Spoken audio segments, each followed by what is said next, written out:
mencionado Javier, que yo también le sigo, escuchaba hace un pocos días algo al respecto de que en las organizaciones se piensa que se aprende más rápido, si yo lo entendí bien, en general un poco en este modelo industrial, ¿no? Que las organizaciones se aprenden más rápido cuando transferimos conocimiento y es gracias a dejar espacio y a no hacer nada y no intervenir que el otro puede engendrar o crear, ¿no? Correcto. ¿Cómo lo ves tú? ¿Cómo hacemos esto? ¿Cómo dejamos ese espacio y convencemos a las organizaciones, más que convencer, que crean en esto, que lo vean?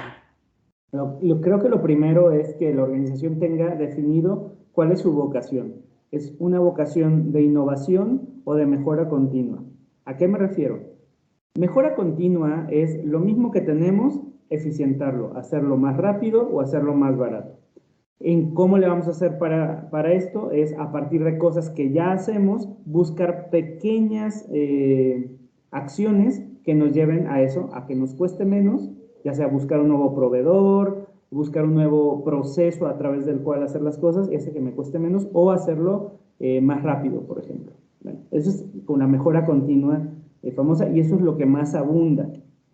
Por lo menos acá en mi querida Latinoamérica, ese es el 90% de las empresas están enfocadas en el mejor de los casos ahí, ¿no?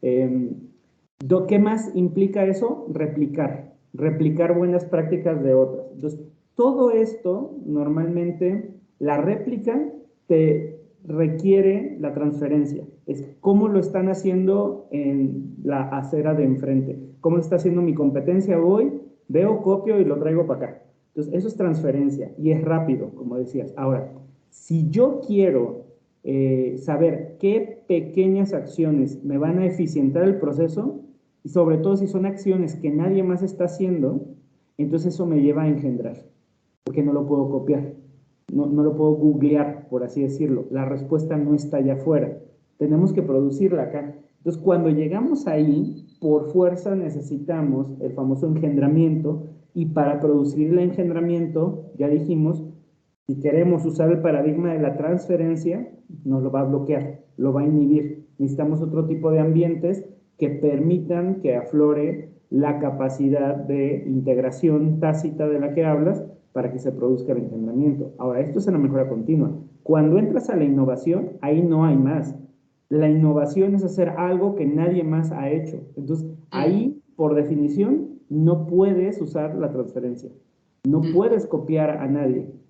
No puedes, porque no existe, si no, no sería innovación, sería mejora continua, ¿no? Sería replicar y estar mejorando lo que ya existe. O sea, si lo piensas, en el mundo al menos de los gadgets, ¿no? Para mí la última gran innovación fue el iPhone, porque a partir de ahí todos han sido mejora continua del iPhone. O sea, ni siquiera el propio Apple ha podido hacer innovación después de Steve Jobs. Y obviamente antes venía con una serie de hitos de innovación, el iPod, ¿no? El iTouch, o sea, todas estas eran cosas que no existían antes. Y ahora hemos tenido mucha mejora continua, eso sí, obviamente cualquier dispositivo de hoy, hasta el peor de los dispositivos de hoy, es mejor que el primer iPhone, ¿no? En ese sentido mejorado, pero no se ha innovado. Entonces, ¿cómo hacerle? Entender en qué negocio estamos. O sea, necesitamos nosotros fuertemente la innovación, necesitamos fuertemente la mejora continua. ¿Por qué? Porque en la mejora continua hay espacio para la transferencia y hay espacio para el engendramiento. En el otro necesitamos puramente engendramiento para poder innovar. Aquí le decimos en innovación, sabes que yo estoy muy involucrada en el marco de trabajo, los marcos de trabajo Agile.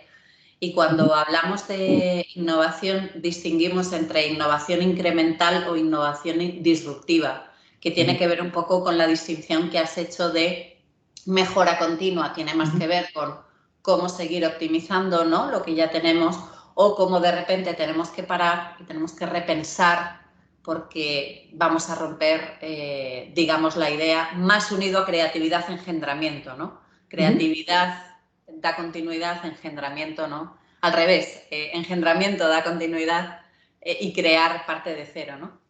Y está totalmente ligado. Y también hay un punto que nos da miedo, yo creo, Luis. ¿Cómo lo ves? Porque claro, a la hora de engendrar, a ver cómo lo ves tú,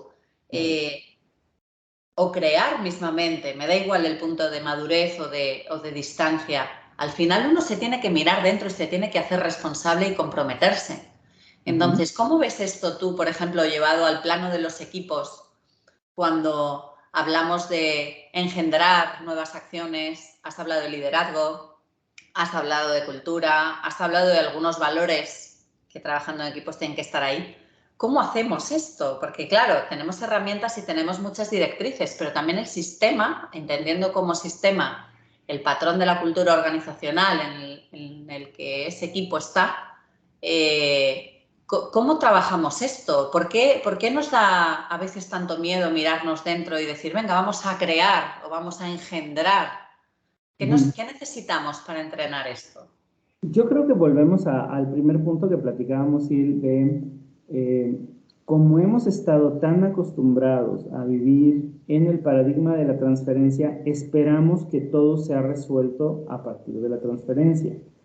Y prácticamente no hemos tenido casi ejemplos, experiencias, mucho menos metodologías sistematizadas que nos digan cómo es aprender desde la no transferencia, que sería promover esa integración tácita o ese engendramiento.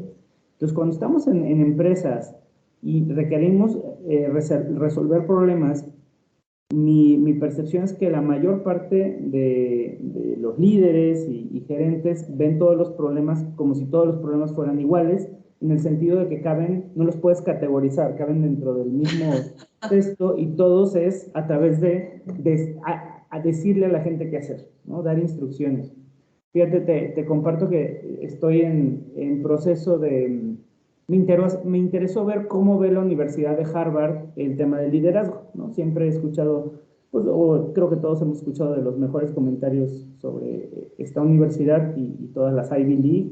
Entonces me metí a un curso de liderazgo y algo que me ha llamado la atención es que ellos empiezan por diferenciar justamente los tipos de tareas, o sea, las cosas que hay que hacer, ¿no?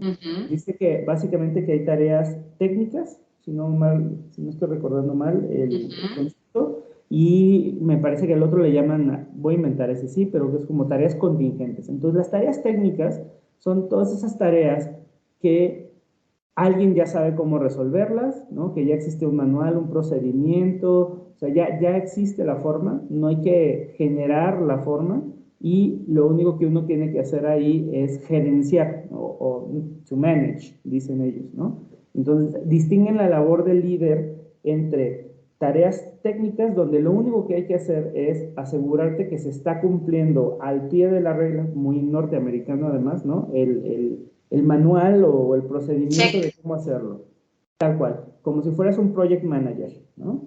Y nada más ir checando que se está cumpliendo y que si es, o sea, si el procedimiento está bien hecho, entonces se va a cumplir exitosamente el objetivo.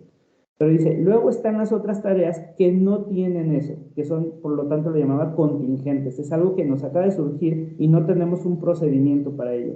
Entonces, acá, si te fijas, y vaya que no hablan de componente técnico ni tácito ni nada, pero es lo mismo de lo que estamos hablando. Si para lo que ya existe y se puede transferir y se puede hacer el gerenciamiento de esto, que es la revisión, el seguimiento, sobre un procedimiento, o sea, adelante, ya está, ¿no? Paradigma de la transferencia. Pero cuando nos surge un problema que nunca hemos enfrentado, que no sabemos qué hacer, o nuestros procesos y procedimientos están obsoletos, no funcionan, necesitamos otro tipo de actitud. Y eso es lo que acá, al menos en el curso, le llaman el liderazgo, ¿no? Yo no estoy así tan de acuerdo con eso, pero digamos, acá diferencian entre gerenciamiento y liderazgo. Y el liderazgo lo dejan para todo lo que requiere integración y el gerenciamiento para todo lo que requiere transferencia, ¿no? Para mí, te digo, yo tengo otra manera de verlo. Pero, qué interesante. ¿Es reciente esto que comentas? Bueno, la escuela de Harvard es muy clásica, ¿no? Me refiero al tiempo en el que has checado este curso. ¿Es reciente o es de hace ya algunos años? El mes pasado. O sea, pues súper reciente. Pero independientemente que yo lo haya visto el mes pasado, o sea, la escuela entiendo que tiene ese punto de vista desde el siglo pasado, ¿no? Esa es una de las cosas que también se le pueden criticar a las universidades, por mejor universidades que sean, que a veces sí les cuesta mucho trabajo actualizarse, ¿no? O sea,